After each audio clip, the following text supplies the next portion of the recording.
Trolls World Tour. It's time to turn up a new tune because those pop-singing colorful trolls are back to spread more happiness. The best way to describe the 2016 animated film based on the popular toy franchise is that this is the movie equivalent of glitter.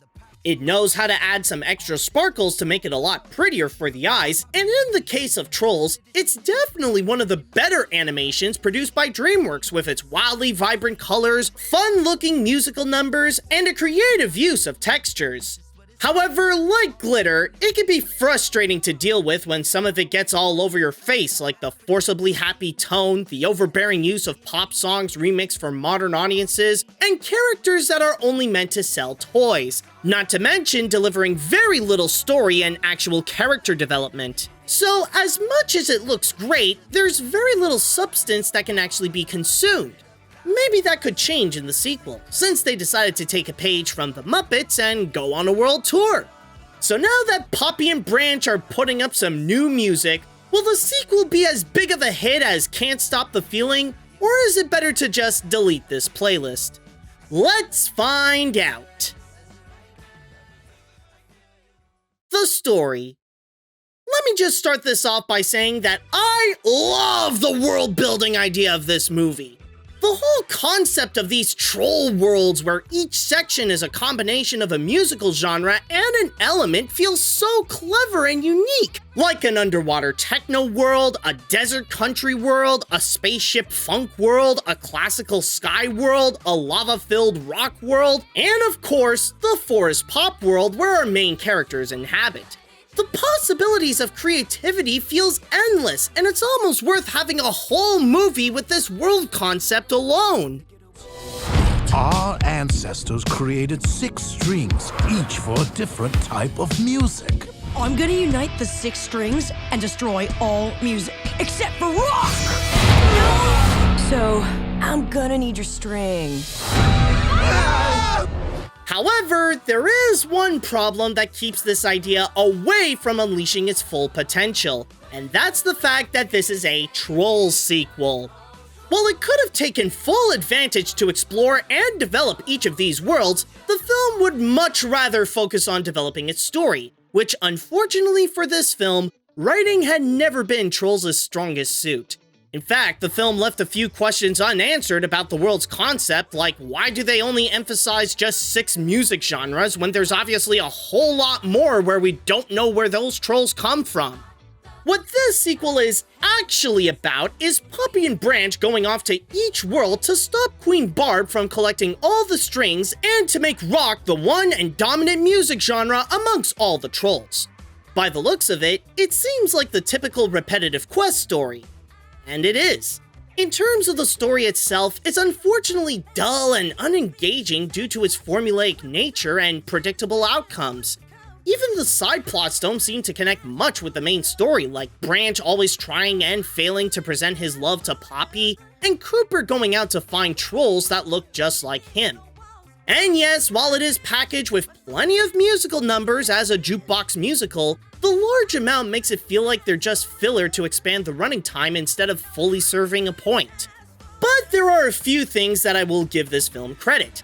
There is one song that is an exception that actually helps the story. It tries a lot less to be hip and trendy than its predecessor, and I'll admit that it does deliver an interesting twist. So, while it may have improved on some aspects, there is one fault that it still retains from before, and that is its forceful nature. This time being its message about how it's okay to be different and like different things from others.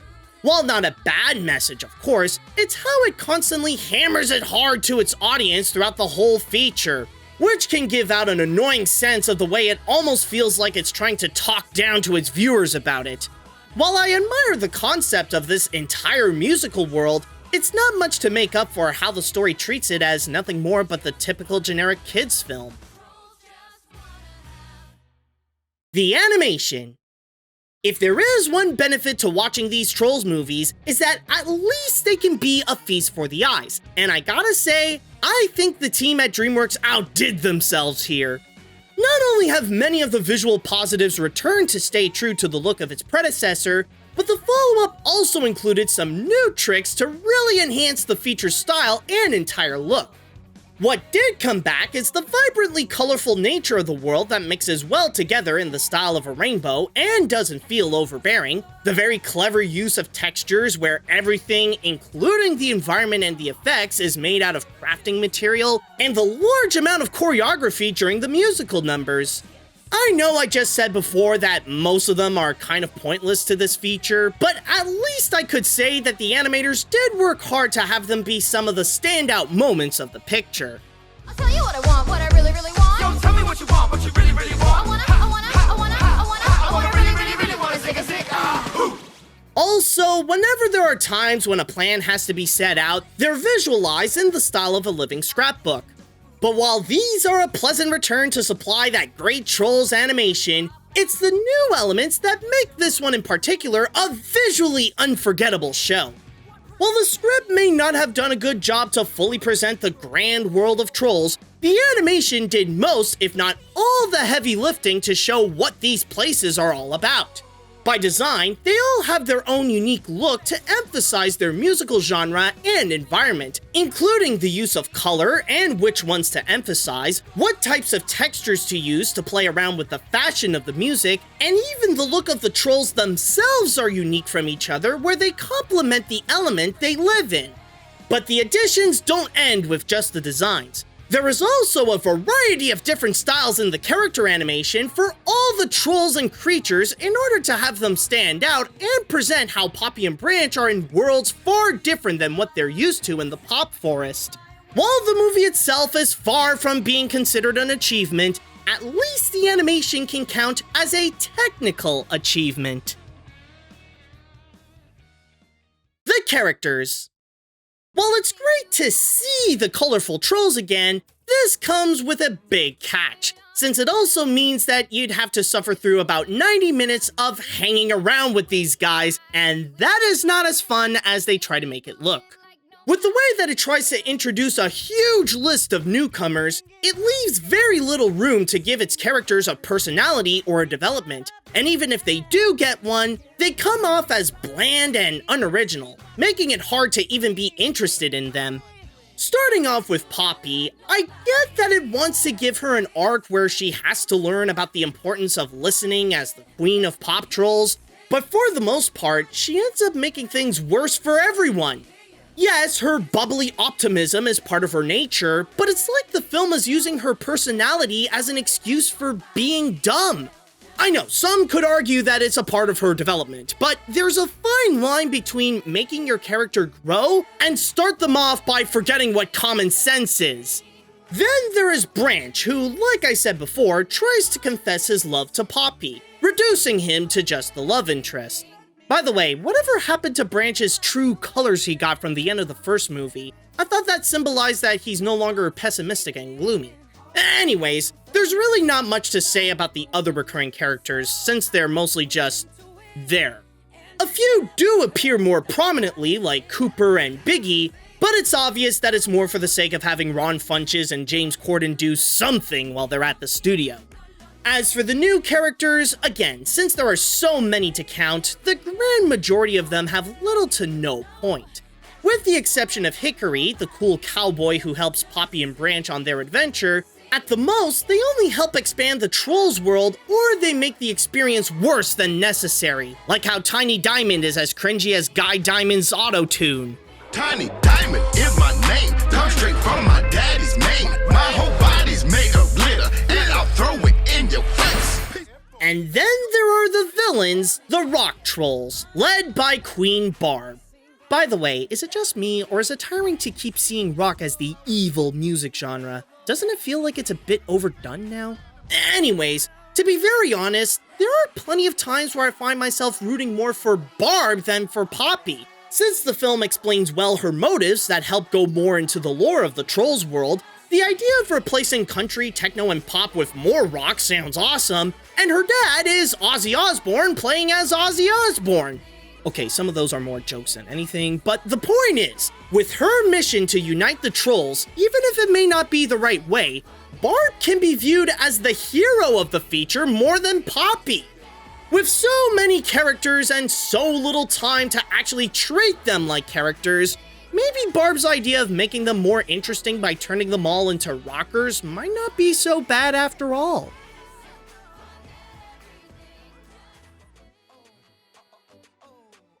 After going through a whole tour that's filled with music, dancing, color, and a lot of trolls, it only came out with just somewhat of a movie. Trolls World Tour is about the same as the first, where it's a visually beautiful spectacle, but its weak script keeps it away from being anything more than a forgettably generic kids flick.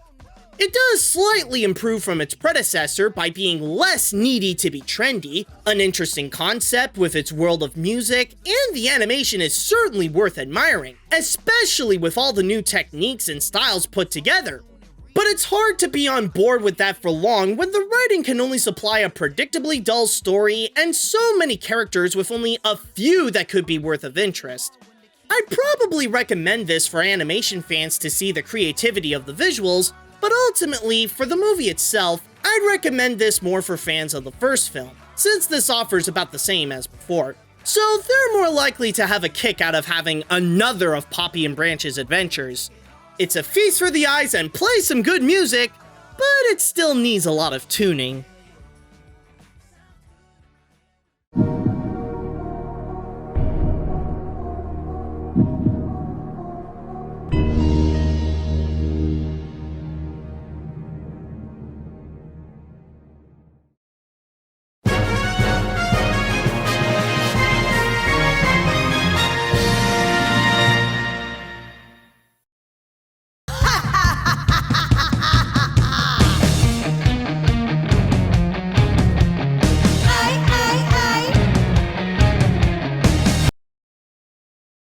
Now, if you'll excuse me, I gotta go wash what you called music out of my ears.